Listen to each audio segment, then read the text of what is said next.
پاکستان اور طالبان رجیم کے مذاکرات کا اہم ترین دور آج، تمام نظریں استنبول پر۔ افغان سرزمین سے دہشت گردی کا خاتمہ واضح ایجنڈا، مطالبات میں کوئی نرمی نہیں ہوگی، وزیر دفاع خواجہ آصف کا دو ٹوک پیغام۔ حکومت کا 27ویں آئینی ترمیم آئندہ ہفتے قومی اسمبلی سے منظور کرانے کا فیصلہ، اسپیکر ایاز صادق کی زیر صدارت ہاؤس بزنس مشاورتی کمیٹی کا اجلاس۔ پی ٹی آئی غیر حاضر، حکومت کو JUI کے بغیر ہی سینٹ میں 65 ارکان کی حمایت ملنے کا یقین۔ 27ویں آئینی ترمیم پر غور کے لیے پیپلز پارٹی کے سینٹرل ایگزیکٹو کمیٹی کا اہم اجلاس آج طلب۔ تحریک تحفظ آئین پاکستان نے مجوزہ آئینی ترمیم کو نظام کے لیے زہر قاتل قرار دیا۔ قومی کانفرنس بلانے کا فیصلہ، اسد کیسر، محمود اچکزئی اور علامہ ناصر عباس کی فضل الرحمان سے ملاقات، 27ویں آئینی ترمیم پر گفتگو۔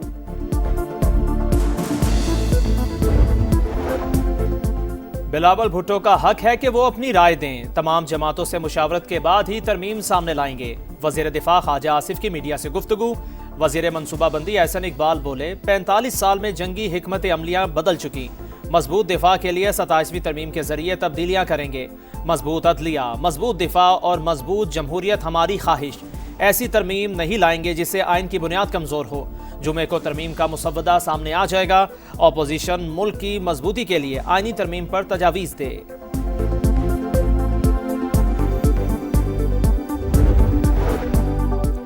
27ویں ترمیم آئین اور پارلیمنٹ کے روح کے منافی، پاکستان کی سالمیت کو خطرے میں نہ ڈالیں۔ چیئرمین PTI بیرسٹر گوہر کی شدید مخالفت، کہا بعض لوگوں کو پاور دیں گے تو وفاق خطرے میں آ جائے گا، ملک کی سالمیت اور عدلیہ کو مزید داؤ پر نہ لگائیں۔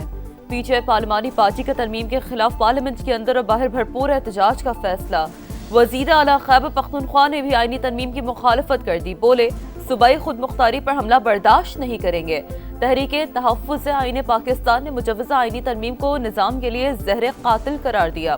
قومی کانفرنس بلانے کا فیصلہ، اسد قیصر، محمود اچکزئی اور علامہ ناصر عباس کی مولانا فضل الرحمان سے ملاقات، 27ویں آئینی ترمیم سے متعلق تبادلہ خیال۔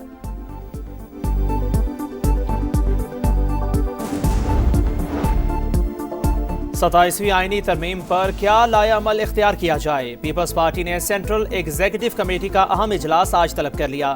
شرجیل میمن کہتے ہیں حکومت کا ساتھ دینا ہے یا نہیں، فیصلہ مشاورت سے ہوگا۔ خالد مقبول صدیقی بولے آئینی ترمیم گڈ گورننس، دفاع اور صوبوں میں بہتر ہم آہنگی سے متعلق ہے۔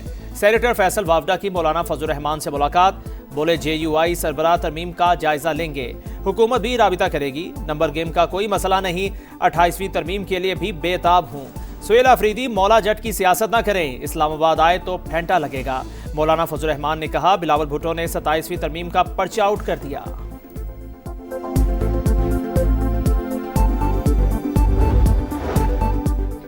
زہران ممدانی نے واشنگٹن کا احترام نہ کیا تو کامیابی کا امکان نہیں، فیصلوں کی منظوری دینا میری ذمہ داری ہے، میئر نیو یارک کو میرے ساتھ بہت اچھا برتاؤ کرنا ہوگا، امریکی صدر ڈونلڈ ٹرمپ نے خبردار کر دیا۔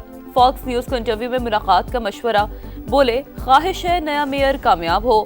بزنس فورم سے خطاب میں زہران ممدانی پر کڑی تنقید، بولے نو منتخب میئر کمیونسٹ نظریات رکھتے ہیں، اب لوگ نیو یارک چھوڑ کر فلوریڈا اور میامی چلے جائیں گے، شکست کی وجہ شٹ ڈاؤن قرار، پاک بھارت جنگ رکوانے کا بھی تذکرہ، کہا دونوں ملک ایٹمی جنگ کے دہانے پر تھے، 7 یا 8 نئے طیارے گرا چکے تھے، میں نے کہا جنگ روکیں ورنہ تجارت نہیں کروں گا۔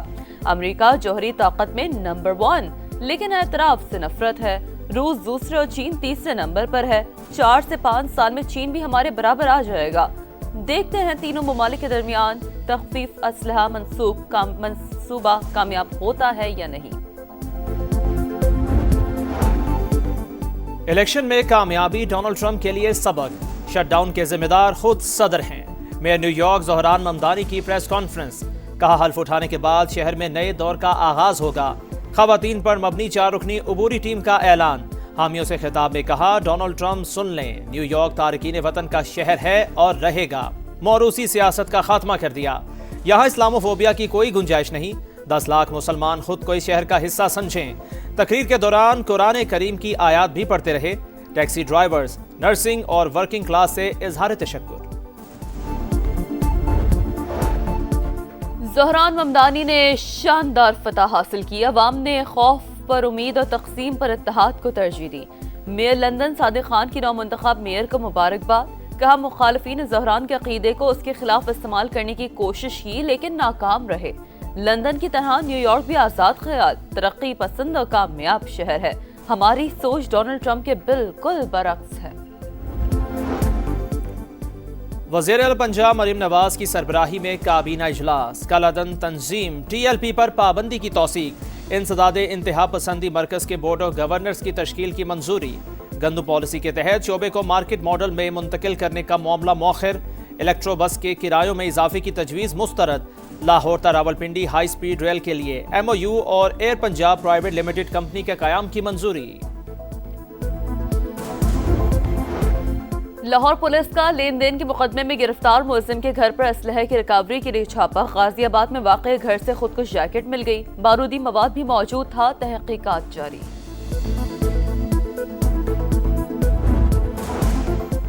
کراچی کے علاقے رام سوامی میں ڈمپر حادثے میں نوجوان کی ہلاکت، واقعے کا چوتھا مقدمہ ڈمپر مالک کی مدعیت میں درج کر لیا گیا، 25 افراد نامزد، دہشت گردی، جلاؤ گھیراؤ اور نجی املاک کو نقصان پہنچانے کی دفعات شامل۔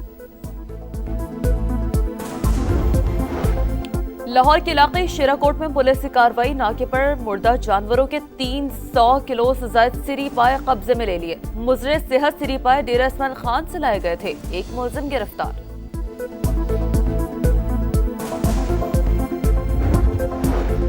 غزہ میں جنگ بندی معاہدے کی خلاف ورزیاں جاری، اسرائیلی فوج نے مزید 3 فلسطینیوں کو شہید کر دیا، تعداد 68,075 ہو گئی۔ حماس نے ایک اور یرغمالی کی لاش اسرائیل کے سپرد کر دی، غاصب فوج نے بھی 15 فلسطینیوں کے جسد خاکی حوالے کر دیے۔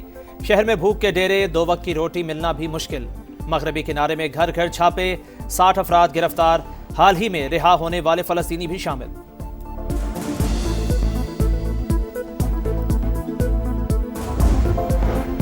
بھارتی ریاست بہار میں الیکشن کی تیاریاں، پہلے مرحلے کے لیے ووٹنگ آج ہوگی، نتائج کا اعلان 14 نومبر کو کیا جائے گا، بی جے پی اور کانگریس میں کانٹے کا مقابلہ متوقع ہے۔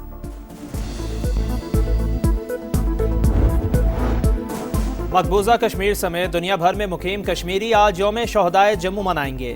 6 نومبر 1947 میں جموں و کشمیر میں بھارت کی ریاستی سرپرستی میں ظلم و بربریت کا سیاہ باب رقم ہوا، انڈیا نے 2.5 لاکھ کشمیری مسلمانوں کا قتل عام کیا۔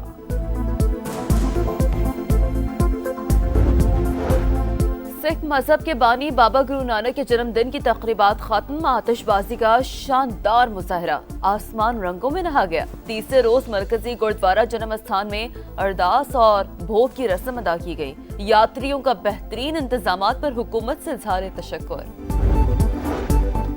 T20 کے بعد ون ڈے ٹرافی جیتنے کا مشن، پاکستان اور جنوبی افریقہ کا دوسرا ٹاکرا آج فیصل آباد میں ہوگا، ہاؤس فل کراؤڈ متوقع، گرین شرٹس کو 3 میچز کی سیریز میں 1-0 کی برتری حاصل۔